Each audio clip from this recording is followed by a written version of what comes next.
ലേയിലെ ഞാൻ ഒരുപാട് നാളത്തെ എൻ്റെ ആഗ്രഹമായിട്ടുള്ള കർദുങ്കില, അതുപോലെ തന്നെ അവിടെ നിന്ന് നേരെ തുർത്തുക്ക് വില്ലേജ്. അപ്പോൾ എന്തായാലും നമുക്ക് റൈഡ് തുടങ്ങിയേക്കാം. ആരാംസെ ബസ്കരോ ഗുയിസ്. നമ്മൾ പോണ റൂട്ടിൽ ലാൻഡ് സ്ലൈഡ് ഉണ്ടായിട്ട് റോഡ് ബ്ലോക്കാണ്. അവരത് ക്ലിയർ ചെയ്തുകൊണ്ടിരിക്കുകയാണ്. ഈ ഒരു ഭാഗത്തായിരുന്നു അപ്പം പ്രശ്നം. ഇവിടെ അടുത്ത ലാൻഡ് സ്ലൈഡ് ഉണ്ടായെന്ന് തോന്നുന്നുണ്ട്, അവിടെ ബ്ലോക്കാണ്. അപ്പോൾ ഗുയിസ് നമ്മളിതേ കർദുങ്കില ടോപ്പിൻ്റെ മുകളിലെത്തിയിട്ടുണ്ട്. എൻ്റെ പൊന്നെ 18,000 ഫീറ്റ് മുകളിൽ നിൽക്കുകയാണ്. ഹൈ ഓൾട്ടിറ്റ്യൂഡ് നിൽക്കുകയാണ്.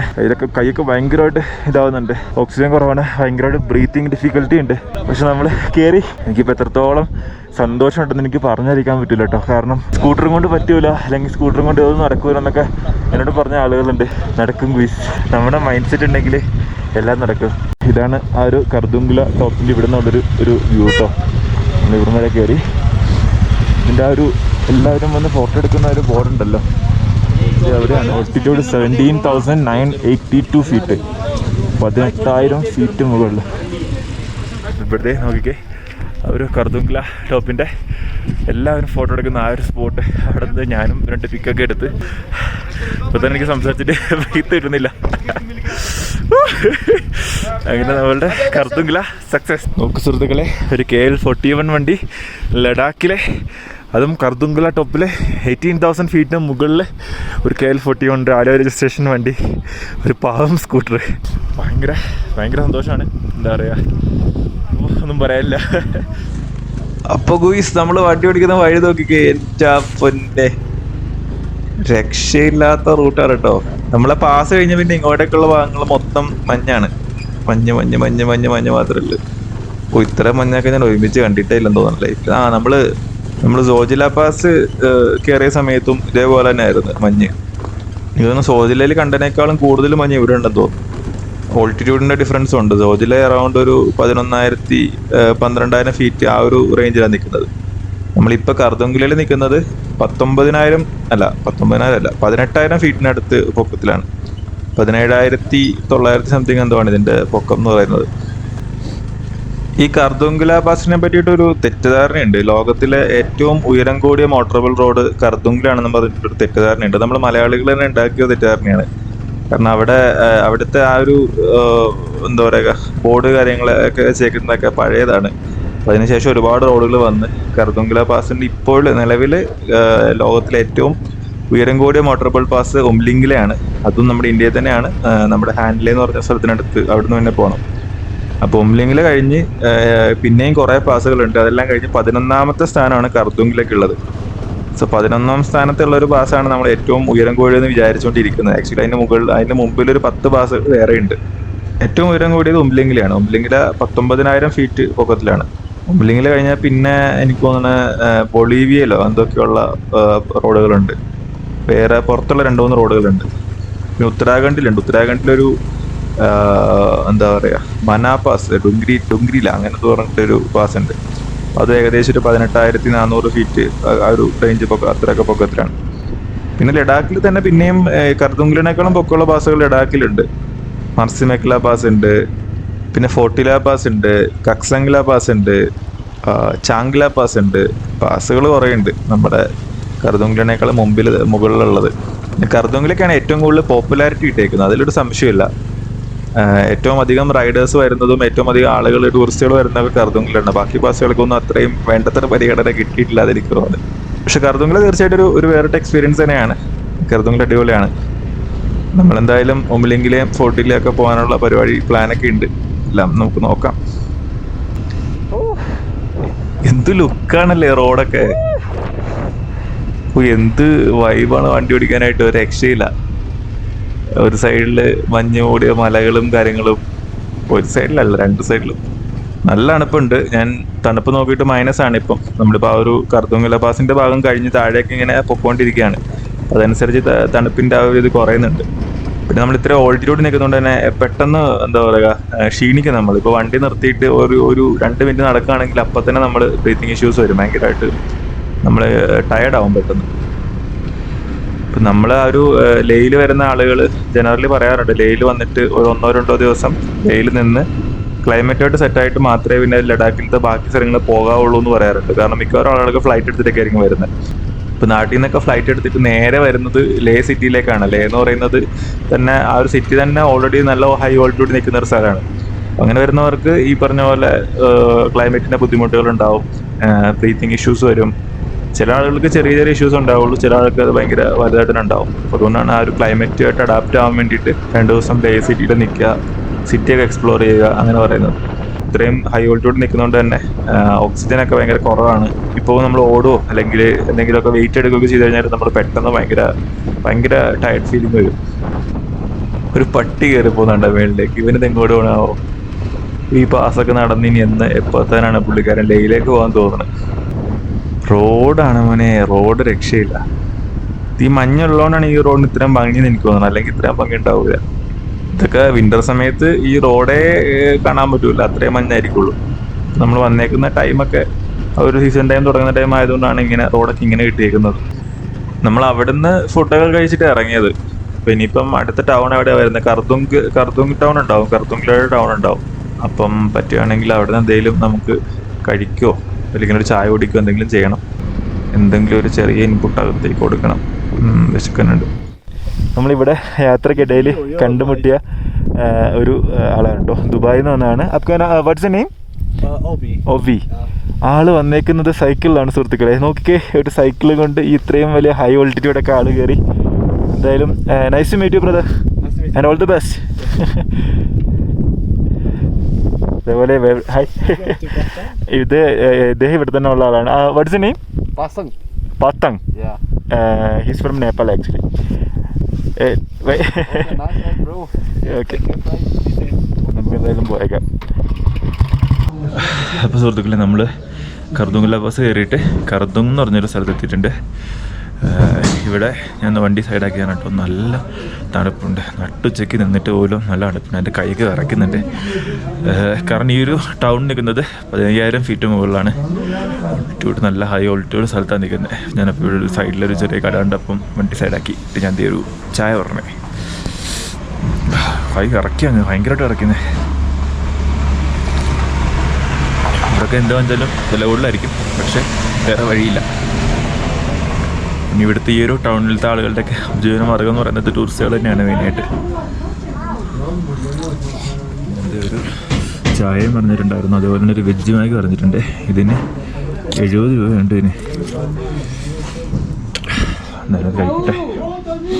കൈയൊക്കെ കണ്ടോ, മൊത്തം ചുളുങ്ങിയിരിക്കുകയാണ്. ഈ തണുപ്പത്തി ചൂടുള്ള സാധനം കിട്ടുന്നത് ഭയങ്കര ആശ്വാസമാണ് കേട്ടോ. അപ്പോൾ ഇതാണ് ആ ഒരു വില്ലേജ് കേട്ടോ, കർദുങ് വില്ലേജ്. ചെറിയൊരു വില്ലേജാണ്. കുറച്ച് കടകളും റെസ്റ്റോറൻറ്റുകളും ഒക്കെ ഉണ്ട്. ചെറിയ ചെറിയ വീടുകൾ തന്നെയാണ് കേട്ടോ അത്. നമ്മളിവിടെയാണ് ഫുഡ് കഴിക്കാനായിട്ട് കയറിയത്. പോകാനുള്ളത് ഇങ്ങോട്ടാണ്. 20-25 കിലോമീറ്റർ പോകുമ്പോൾ കൽസർത്തും. എന്നാലും പോയേക്കാം. ഇവിടുത്തെ ആൾക്കാരൊക്കെ അവരുടെയൊക്കെ ഡ്രസ്സിങ് നോക്കിക്കുക, ഭയങ്കര ഒരു വെറൈറ്റി സംഭവമാണ്. ഞാനൊക്കെ ഇവിടെ ഈ ഓക്സിജൻ ഇല്ലാത്തതുകൊണ്ട് കഷ്ടപ്പെടാണ്. അവരൊക്കെ എന്ത് കൂളായിട്ട് നടക്കുന്നത് നോക്കി. എന്തായാലും നമുക്ക് പോയേക്കാം. ഇവിടെയൊക്കെ നല്ല കലക്കൻ റോഡാണ് കേട്ടോ.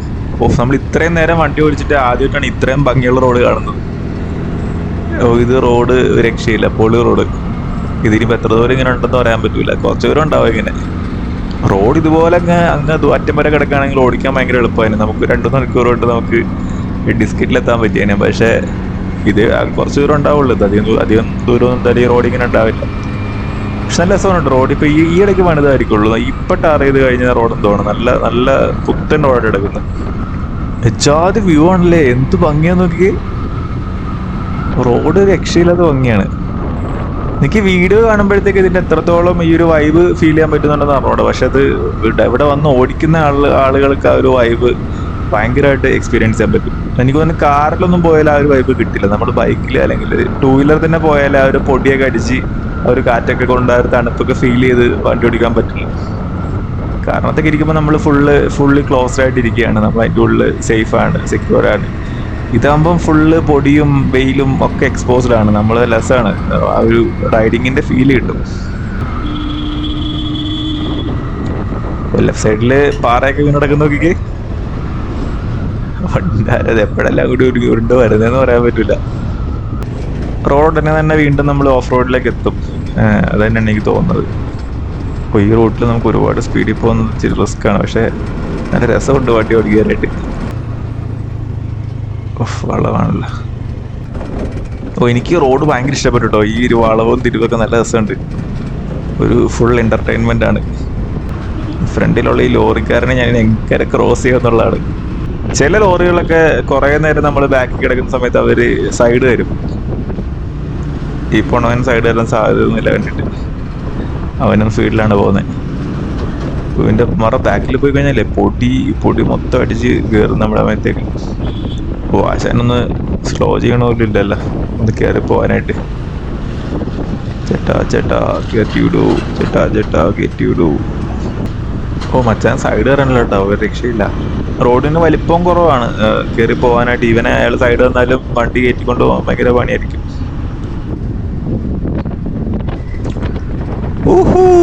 നല്ല വൈബാട്. ഓഫ് റോഡ് എനിക്ക് ഇഷ്ടപ്പെട്ടു. അടിപൊളി. റിസ്ക് ഉണ്ടെങ്കിലും ത്രില്ല് ഭയങ്കരമാണ് കേട്ടോ. ത്രില്ലോസ്കി ആയിട്ട് ഓടിക്കാൻ പോലെ. വണ്ടി കയ്യിൽ നിന്ന് തെന്നോ പാടല്ലോ ചെയ്താലാണ് പണി. ഒരുപാട് ആലോചിക്കണ്ട, അങ്ങ് ഓടിച്ചാൽ മതി. അയ്യോ ഫുഡ്. ഇവിടെ അവര് ഇത് കെട്ടുകയാണ്, മതില് ആ ഒരു ഭാഗത്ത് ബോള് കെട്ടുകയാണ്.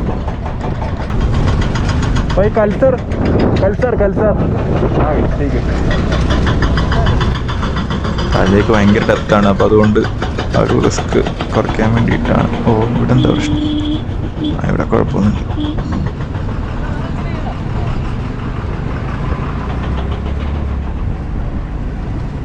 ഈ പണിക്കാരൊക്കെ ഭയങ്കര എന്താ പറയുക, ഒരു സ്നേഹവും കാര്യങ്ങളൊക്കെയാണ് കേട്ടോ. അവർ ഭയങ്കരമായിട്ട് ചിരിക്കുകയും ചിലർ ഹായ് തരികയും ഒക്കെ ചെയ്യും. എനിക്ക് തോന്നുന്നു സ്കൂട്ടർ തന്നെ ആയതുകൊണ്ടായിരിക്കും. കാരണം ഇവർ കാണുന്നൊക്കെ ഹിമാലയനും വലിയ വലിയ ഓഫ് റോഡ് ബൈക്കുകളൊക്കെയാണ്. അപ്പോൾ അതിനിടയിൽ നമ്മുടെ കൊച്ചു സ്കൂട്ടറുമായിട്ട് ഒരുത്തം വരുന്ന കണ്ടപ്പം ഉള്ളൊരു കൗതുകം കൊണ്ടായിരിക്കും ഇവരെല്ലാവരും ഭയങ്കരമായിട്ട് ഇങ്ങനെ ഒരു അത്ഭുതത്തോടെ തന്നെ നോക്കുന്നത്. നമ്മളിപ്പോൾ ഈ റൂട്ടിൽ ഇപ്പം ഇന്ന് വണ്ടി ഓടിച്ചിട്ട് വേറെ സ്കൂട്ടറായിട്ടൊന്നും നമ്മൾ കണ്ടിട്ടേ ഇല്ല. ഈ റൂട്ടിലെന്നല്ല, നമ്മൾ കാശ്മീർ ലഡാക്ക് കയറിയതിനു ശേഷം നമ്മൾ അങ്ങനെ സ്കൂട്ടറായിട്ട് വന്ന ആളുകളൊന്നും കണ്ടിട്ടേ ഇല്ല. ഇന്ത്യയുടെ ഏറ്റവും താഴെ അറ്റത്ത് കിടക്കുന്ന കേരളത്തിൽ നിന്ന് ഏറ്റവും മുകളിൽ കിടക്കുന്ന ലഡാക്കിലേക്ക് നമ്മൾ സ്കൂട്ടറായിട്ട് വന്നേക്കുന്നത്. അവർ KL വണ്ടി കൂടി കാണുമ്പോഴാണ് ചിലർക്ക് ഭയങ്കര ഒരു കൗതുകമാണ്. ഇപ്പം എല്ലാവർക്കും ഒന്നും അറിയില്ല KL കേരളമാണ്. കേരളം എന്ന് പറഞ്ഞാൽ ആ ഒരു പേര് പോലും അറിയാത്ത ഒരുപാട് ആളുകളുണ്ട്. അവരുടെ കുറ്റമല്ല, അവരുടെ ആ ഒരു എഡ്യൂക്കേഷനൊക്കെ അത്രയേ ഉണ്ടാവുള്ളൂ. നമുക്കിപ്പം എല്ലാ സംസ്ഥാനങ്ങളുടെയും പേരും നാളൊക്കെ അറിയാമെന്ന് പറഞ്ഞിട്ട് എല്ലാവർക്കും അങ്ങനെ ആവണമെന്നില്ലല്ലോ. അപ്പം അതറിയാത്ത ആൾക്കാർക്ക് ഞാൻ പറഞ്ഞു കൊടുക്കും, ഞാൻ ഇതേപോലെ കേരളത്തിൽ നിന്നാണ്. കേരളം എന്ന് പറയുന്നത് ഇന്ത്യയിലത്തെ ഒരു കുഞ്ഞു സംസ്ഥാനമാണ്, അങ്ങ് തെക്കേ അറ്റത്തുള്ളൊരു സംസ്ഥാനമാണെന്നൊക്കെ പറഞ്ഞ് കഥയൊക്കെ പറഞ്ഞു കൊടുക്കും. റിസ്ക് ഉണ്ട്, നല്ല ഒരു അഡ്വഞ്ചർ വൈബും ഉണ്ട്, ത്രില്ലും ഉണ്ട്. ത്രില്ലാണ് മെയിൻ. ത്രില്ലുണ്ടെങ്കിൽ നമുക്ക് ഏത് റൂട്ടിലും നമുക്ക് വണ്ടി ഓടിക്കാൻ പറ്റും. ഇതിപ്പം അങ്ങനത്തെ ഒരു റൂട്ടാണ്.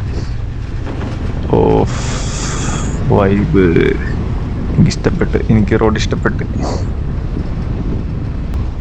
കാര്യം ഞാൻ ഈ റൈഡൊക്കെ കഴിഞ്ഞ് ഡിസ്കറ്റ് എത്തുമ്പോഴത്തേക്കും ഞാൻ അവിയൽ വരുമോ, ഈ പൊടിയെല്ലാം കൂടെ അടിച്ച് ഇപ്പം തന്നെ നല്ല ബുദ്ധിമുട്ടൊക്കെ ഉണ്ട്. പക്ഷെ ഇതിൻ്റെ ത്രില്ലും വൈബും ഒക്കെ നമ്മളെ എന്താ പറയുക,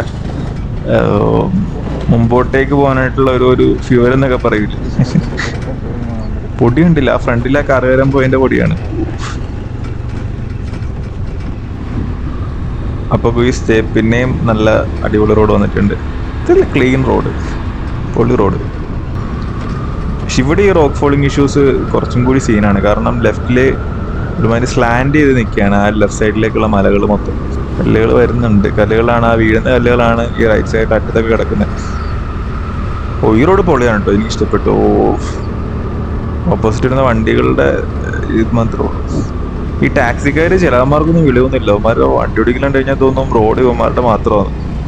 ഇവന്മാര് ചില സ്ഥലങ്ങളിലൊക്കെ കയറി സൈഡ് കയറി വരുമ്പോഴത്തേക്ക് ഒരു പ്രോപ്പറായിട്ട് ഹോൺ അടിക്കുകയോ അല്ലെങ്കിൽ എന്താ പറയുക, ഓപ്പോസിറ്റ് ഒരു വണ്ടി വരുന്നുണ്ട്, അവന് സ്ഥലമുണ്ടോ അങ്ങനെ നോക്കത്തൊന്നുമില്ല, നേരെ കയറി വരും. മെയിനായിട്ട് ഈ ടാക്സിക്കാരാണ്, അമ്മാർക്കാണ് അങ്ങനെ ഒരു ഇതുള്ളത്. ഒരു 90% ടാക്സിക്കാരും കുഴപ്പമില്ലാത്ത ആളുകളൊക്കെ തന്നെയാണ്. പക്ഷെ 10% ആൾക്കാരാണ് വിഷയം. പിന്നെ ഇങ്ങനത്തെ റൂട്ടിലൊക്കെ ഒരു ആക്സിഡന്റ് ഉണ്ടാവുമോ അല്ലെങ്കിൽ നമ്മളൊന്ന് സ്ലിപ്പ് ആവുമോ സ്ലൈഡ് ആവുമോ ഒക്കെ ചെയ്ത് കഴിഞ്ഞാൽ അത് ഭയങ്കര, അതിന്റെ റിസൾട്ട് ഭയങ്കര ഇതായിരിക്കും, സീനായിരിക്കും. കാരണം വണ്ടിയൊക്കെ സ്ലൈഡ് ആയി കഴിഞ്ഞ് കഴിഞ്ഞാല് നേരെ താഴെ കിടക്കും. ഓ, അടിപൊളി. റോഡ് നോക്ക് ഗുയിസ്, റോഡ് നോക്ക് ഗുയിസ്. രക്ഷയില്ലാത്ത റോഡ്. വാവ് വാവ് വാവ്. അപ്പൊ എനിക്ക് റോഡ് ഇഷ്ടപ്പെട്ട്. അപ്പൊ ഇവിടെ ഒരു ജംഗ്ഷൻ, ഈ ജംഗ്ഷൻ ഇവിടെ നിന്നാണ് റോഡ് രണ്ടായിട്ട് പോകുന്നത്. ഈ നേരെയുള്ള റോഡ് സിയാച്ചിനൊക്കെ പോകുന്ന റോഡാണ് കേട്ടോ. നമ്മുടെ ഇന്ത്യയിൽ തന്നെ ഏറ്റവും തണുപ്പുള്ള സ്ഥലങ്ങളിലൊന്നാണ് സിയാച്ചിൻ. നമ്മുടെ ആർമിക്കാരൊക്കെ അവിടെ, അവരെ സമ്മതിക്കണം കേട്ടോ. ആർമിക്കാർ അവര് എങ്ങനെയാണ് അവിടെ സർവൈവ് ചെയ്യുന്നുള്ളത്. കാരണം ഇത്രയും -30, -40 ഡിഗ്രി സെൽഷ്യസിലൊക്കെയാണ് അവർ നമ്മളെ പ്രൊട്ടക്ട് ചെയ്യാൻ വേണ്ടിയിട്ട്, നമ്മുടെ രാജ്യം കാക്കാനായിട്ട് അവിടെ അവിടെ കിടക്കുന്നത്. അവിടെ സമ്മതിക്കണം അവരെ. അല്ലെങ്കിലും കാശ്മീരും ലഡാക്കൊക്കെ ട്രാവൽ ചെയ്യുമ്പോഴത്തേക്ക് നമുക്ക് ആർമിയോട് നമുക്ക് ഓൾറെഡി റെസ്പെക്ട് ഉണ്ട്. ആ ഒരു റെസ്പെക്ട് ഡബിൾ ആവും. കാരണം ഇവിടെ ഏറ്റവും അധികം നമ്മളെ വെൽക്കം ചെയ്യുന്നതും നമ്മളോട് ഏറ്റവും നല്ല രീതിയിൽ സഹകരിക്കുന്നതും കാര്യങ്ങൾ പറഞ്ഞ് മനസ്സിലാക്കുന്നതും നമ്മളെ ഹെൽപ്പ് ചെയ്യുന്നതും ഒരു പ്രശ്നം വന്നു കഴിഞ്ഞാൽ ആദ്യം ഓടി എത്തുന്നതും നമ്മുടെ ആർമി തന്നെയാണ്. ആർമി, CRPF, PRO ഇവരെല്ലാവരും അടിപൊളിയാണ്. പിന്നെ ലഡാക്ക് പോലീസ് അത്യാവശ്യം ഓക്കെയാണ് കേട്ടോ. നമ്മൾ കാശ്മീരിലത്തെ ട്രാഫിക് പോലീസ് തലയ്ക്ക് വെളിവരാത്തവന്മാരാണ്, തലയ്ക്ക് വെളിവില്ലാത്തവന്മാരുമാണ്. പക്ഷെ ലഡാക്ക് പോലീസ് ബെറ്ററാണ്. ലഡാക്ക് പോലീസ് വലിയ കുഴപ്പമില്ല.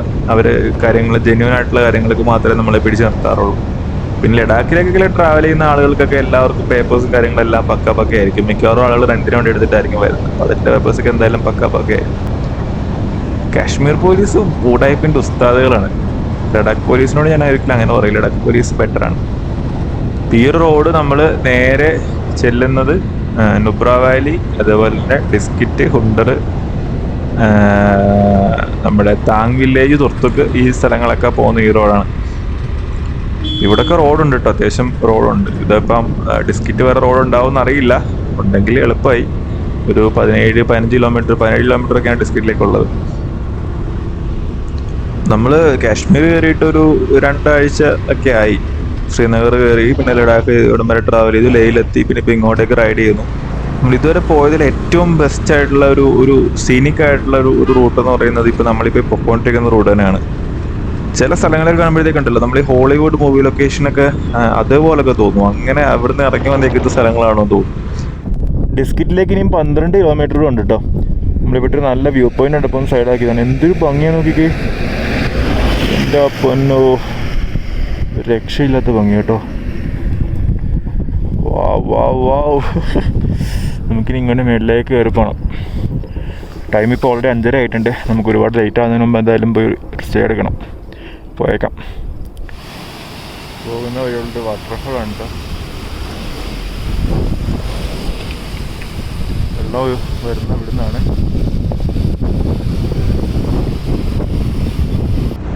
ശരിക്കും വിദേശ രാജ്യങ്ങളിൽ ഉള്ളതുപോലത്തെ അല്ലെങ്കിൽ അതിനേക്കാളും നല്ല ഭംഗി നമ്മുടെ ഇന്ത്യയിൽ തന്നെയുണ്ട്. അത് എത്ര പേര് ഇത് എക്സ്പ്ലോർ ചെയ്യുന്നുണ്ടെന്ന് നമുക്ക് അറിഞ്ഞൂടാ. ഇപ്പം എത്ര പേര് ഈ ഒരു കാശ്മീർ, ലഡാക്ക് വന്നിട്ടുണ്ടാവും. അത് പുറത്തേക്ക് പോകാനുണ്ടാണ് ആളുകൾക്ക് ഭയങ്കര ഒരു ത്വരയുള്ളത്. അതേസമയം നമ്മുടെ ഇന്ത്യ പ്രോപ്പറായിട്ട് കവർ ചെയ്യണം, അല്ലെങ്കിൽ കവർ ചെയ്ത് കഴിഞ്ഞാൽ ഒരുമാതിരിപ്പെട്ട കുറേ രാജ്യങ്ങൾ പോയ ഫീല് കിട്ടും.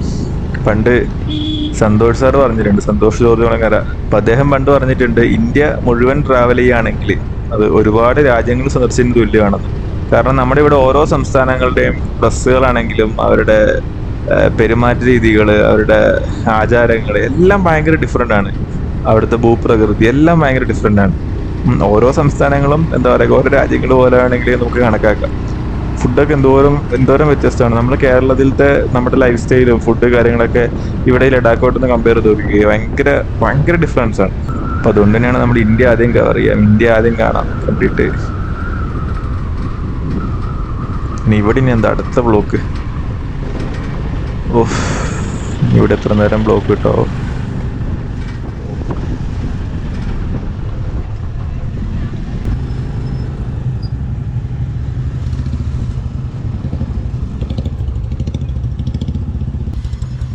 ഇവിടെ അടുത്ത ലാൻഡ് സ്ലൈഡ് ഉണ്ടായിരിക്കുന്നതാണ്. വണ്ടികൾ ഞാനാണെങ്കിൽ എടുക്കുകയും ചെയ്ത് നമുക്ക് കയറ്റിയെടുത്തോണ്ട് പോവല്ലേ. പുള്ളിന്തോട് നിർത്തിയേക്കണേ, ബോട്ടിങ് എടുത്തോണ്ട് പോയാലോ. പുള്ളി എടുത്ത് റോഡ് നോക്കിക്ക്, എൻ്റെ റോഡില്ല. നമുക്ക് ഈ റൂട്ടൊന്നും ഒരിക്കലും മോശം റോഡെന്ന് പറയാൻ പറ്റില്ല. കാരണം മോശം റോഡെന്ന് പറയണമെങ്കിൽ അവിടെ റോഡ് വേണമല്ലോ. ഇവിടെ റോഡില്ല നമുക്ക്. റോഡേ ഇല്ല. പക്ഷെ ഇതൊരു വേറെ വൈബാണ് കേട്ടോ. നമുക്ക് ഇങ്ങനത്തെ ഒരു സ്ഥലത്തോട്ട് ഓഫ് റോഡ് വണ്ടി ഓടിക്കുന്നത് ഒരു വേറെ വൈബാണ്. എൻ്റെ മുത്തേ, ഐ ആം ദ സോറി മുത്തേ, ഐ ആം ദ സോറി. മുത്തിനെ കൊണ്ട് ഞാൻ എടുപ്പിക്കാവുന്ന പണിയുടെ മാക്സിമം ഇപ്പൊ എടുപ്പിക്കുന്നുണ്ട്. കാരണം ഞാൻ ഒരിക്കലും ഇത് സ്കൂട്ടർ ആണല്ലോ, ഇതിങ്ങനെ അവിടെ പോയില്ലല്ലോ, ഇവിടെ പോയില്ല, ഞാൻ ആലോചിക്കാറ് പോലില്ല. ഞാൻ എല്ലാ റോഡിലും കൊണ്ട് കയറ്റും, എല്ലാ ഓഫ് റോഡും കൊണ്ട് എടുക്കും. നമ്മുടെ ചെക്കന് ഇതൊക്കെ കണ്ട് കേട്ടൊക്കെ തന്നെ വളർത്ത് അല്ലേ. ഞാൻ ഒരുമാതിരിപ്പെട്ട ഒരു ഓഫ് റോഡുകളൊക്കെ നമ്മൾ ഈ സ്കൂട്ടറും കൊണ്ട് തന്നെ കയറിയിട്ടുണ്ട്. പിന്നെ എല്ലാം നമ്മളുടെ ഒരു വിൽ പവർ പോലിരിക്കും. നമ്മൾക്ക് ഓക്കെ, ഇത് എന്നെ കൊണ്ട് പറ്റും, കയറാൻ പറ്റും, നിസ്സാരം, നമ്മളെ കൊണ്ടേ പറ്റൂ എന്ന് പറഞ്ഞിട്ടൊക്കെ കയറുകയാണെങ്കിൽ കയറി പോകും. നമ്മളെ കൊണ്ടും പറ്റില്ല എന്നൊരു തോട്ട് വന്നു കഴിഞ്ഞാൽ പിന്നെ അത് നടക്കില്ല. ഈ മലയെല്ലാം കൂടി എപ്പോഴും ഇങ്ങോട്ട് വരുന്ന പറയാൻ പറ്റില്ല. ഇവരൊക്കെ എന്ത് ഇവിടെ നിർത്തിയോ അവിടെ അടുത്ത്? അയ്യോ, ആ പുള്ളി ഇവിടെ ലഡാക്കിൽ തന്നെ ഉള്ള ആളാണ്. പുള്ളി ടൂറിസ്റ്റ് അല്ല, പുള്ളി പുറത്തെന്തോ വർക്ക് ചെയ്യോ പഠിക്കോ എന്തോ ചെയ്യാണ്. അപ്പം അത് കഴിഞ്ഞിട്ട് ഇപ്പം തിരിച്ച് പോവാണ്, നാട്ടിലേക്ക് പോവാണ്. ഞാൻ ഓർത്ത ആൾ ടൂറിസ്റ്റ് ആണ്. ഇപ്പം അവിടെ നമ്മൾ നേരത്തെ ആ ലാൻഡ് സ്ലൈഡ് സ്ഥലത്ത് വെച്ചിട്ട് പുള്ളീനെ പരിചയപ്പെട്ടായിരുന്നു. ഡിസ്കൈറ്റിലെ സ്റ്റേ കാര്യങ്ങളൊന്നും ഞാൻ എടുത്തിട്ടൊന്നുമില്ല, ബുക്ക് ചെയ്തിട്ട് അങ്ങനെയൊന്നും ഇല്ല, ഞാൻ നോക്കിയിട്ടേ ഇല്ല. അവിടെ പോയിട്ട് നമുക്ക് റൂം നോക്കാം. നമ്മുടെ ബഡ്ജറ്റാണ് വിഷയം. നമുക്ക് ഒരുപാട് ബഡ്ജറ്റിൽ നിൽക്കുക എന്നുള്ളത് ഓപ്ഷനില്ല. അപ്പോൾ അവിടെ പോയിട്ട് എന്തായാലും ഞാൻ റൂം നോക്കുന്നുള്ളൂ. എന്തായാലും നമുക്ക് നോക്കാം. നമുക്കവിടെ എത്തിയിട്ട് ഒന്ന് സെറ്റായിട്ട് ബാക്കി കാര്യങ്ങളൊക്കെ നോക്കാം. അപ്പോൾ ഗയ്സ്, നമ്മളിതേ ഡിസ്കിറ്റ് എന്ന് പറഞ്ഞൊരു സ്ഥലമെത്തി. ഡിസ്കിറ്റ് സ്റ്റേ എടുത്ത് കേട്ടോ. നമ്മൾ കഴിഞ്ഞ വീഡിയോസിലൊക്കെ കണ്ട 2 മച്ചന്മാരുണ്ടല്ലോ, മലയാളി മച്ചന്മാർ, അജിത്തും അതുപോലെ തന്നെ സുബ്ജിത്തും. അപ്പോൾ അവന്മാർ ഇവിടെയാണ് സ്റ്റേ ചെയ്യുന്നത്. അപ്പോൾ ഞാനും ഇവിടെ ഡിസ്കിറ്റിൽ പൊതുവേ റൂമിനൊക്കെ നല്ല റേറ്റാണ്. അപ്പം നമ്മൾ അന്വേഷിച്ചപ്പം 1000-1200 അവർ പറഞ്ഞത്. അപ്പോൾ ഇവിടെ ഒരു 500 റൂം കിട്ടി. നല്ല റൂമാണ്. ഒരു വീടാണ്. വീട്ടിൽ ഒരു അമ്മച്ചിയും മോളും നടത്തുന്ന ഒരു ഹോം സ്റ്റേ ആണ്. ഞാനിവിടെ നിന്ന് റൂം എടുത്തിട്ടോ. 500 രൂപയാണ്, വലിയ കുഴപ്പമില്ല, നല്ല റൂമാണ്. നമുക്ക് ഈ റേറ്റിലൂടെ ഒന്നും കിട്ടത്തില്ല എന്തായാലും. ഞാൻ മുത്തവരുണ്ട്. മുത്തിനൊന്ന് ഓൾറെഡി നല്ലൊരു റൈഡ് ഉണ്ടായിരുന്നു. ഒരുപാട് ദൂരമൊന്നും കവർ ചെയ്തില്ല. നമ്മൾ 130 കിലോമീറ്റർ 150 കിലോമീറ്റർ താഴെ പോയിട്ടുള്ളൂ. പക്ഷേ പോയ റൂട്ട് അപ്പടി ഫുള്ള് പൊടിയും ഓഫ് റോഡും ഒക്കെ ആയിരുന്നു. അതിൽ ആളൊക്കെ ആണെന്നാണ് എൻ്റെ വിശ്വാസം. പിന്നെ അവന്മാരുടെ വണ്ടി ഇരിക്കണേ. ഇപ്പോൾ ഇവിടെ ആകുമ്പോൾ വണ്ടി അകത്ത് സേഫായിട്ട് വെക്കാനും പറ്റും. അപ്പോൾ ഇവിടെയാണ് നമ്മൾ ഇന്ന് സ്റ്റേ ചെയ്യാൻ പോകുന്നത് കേട്ടോ. എനിക്കൊന്ന് കുളിക്കണം. കാരണം കണ്ടില്ലേ, ജാക്കറ്റ് ഇട്ടിട്ട് എൻ്റെ ഉള്ളിലായ പൊടിയാണ് ഈ കാണുന്നത്. അമ്മാതിരി പൊടിയാണ്. എൻ്റെ ക്യാമറയൊക്കെ ഫുള്ള് പൊടിയാണ്. എന്താ പറയുക, ഡ്രസ്സും ജീൻസും ഒക്കെ പൊടിയാണ്. അയ്യോ, അമ്മാതിരി പൊടിയായിരുന്നു. കുറേ ഓഫ് റോഡ് ഉണ്ടായിരുന്നു. എന്തായാലും പോയി കുളിച്ച് സെറ്റായിട്ട് വരാൻ കേട്ടോ. ഫുഡൊക്കെ ഇവിടെ തന്നെ ഇവർ പ്രൊവൈഡ് ചെയ്യുന്നുണ്ട്. അധികം പൈസ ആവത്തില്ലായിരിക്കും. എന്തായാലും ഞാനൊന്ന് പോയി കുളിച്ച് സെറ്റായിട്ട് കാണാം കേട്ടോ. അപ്പോൾ ഗയ്സ്, ഞാൻ ഒന്ന് ഫ്രഷ് ആയിട്ടോ. നമ്മളിത് കഴിക്കാൻ പോവാണ്. ഇവരുടെ വീട്ടിലുണ്ടാക്കിയ ഫുഡാണ് കേട്ടോ. ചപ്പാത്തിയും പിന്നെ ഉള്ളിയുടെ ഒരു കറിയുണ്ട്, ചോറുണ്ട്, പിന്നെ സാമ്പാർ പോലത്തെ എന്തോ ഒരു സാധനമുണ്ട്. അവന്മാരുണ്ട്. അവന്മാർ കഴിഞ്ഞ വീഡിയോയിലുണ്ടായിരുന്ന അവന്മാർ 2 പേരെ ഞാൻ ഇവിടെ വെച്ച് പിന്നെയും കണ്ടിട്ടുണ്ട്. അവന്മാരാണ് എന്നെ ഇങ്ങോട്ട് വിളിച്ചത് കേട്ടോ. നമുക്ക് ഇവിടെ നോക്കിയ റൂംസിനൊക്കെ റേറ്റ് കൂടുതലായിരുന്നു. അപ്പം ഞാനിത് കഴിക്കട്ടെ. അപ്പോൾ ഗയ്സ്, ഞാൻ തുർത്തുക്ക് പോകാൻ വേണ്ടി ഇറങ്ങാൻ കേട്ടോ. അപ്പോൾ ഈ ഒരു വീഡിയോ എന്തായാലും ആയിട്ട് വൈൻഡപ്പ് ചെയ്തേക്കാണ്. തുർത്തുക്കിലേക്കുള്ള കാഴ്ചകൾ അടുത്ത എപ്പിസോഡുണ്ടാവും. അപ്പോൾ എന്തായാലും എല്ലാവരും പറയുന്ന വളരെ ഹാപ്പി ആയിട്ടിരിക്കുക, സേഫ് ആയിട്ടിരിക്കുക. അടുത്ത എപ്പിസോഡിൽ ഇപ്പോൾ കാണാൻ മറക്കണ്ട. അപ്പോൾ ഓക്കെ, ബൈ.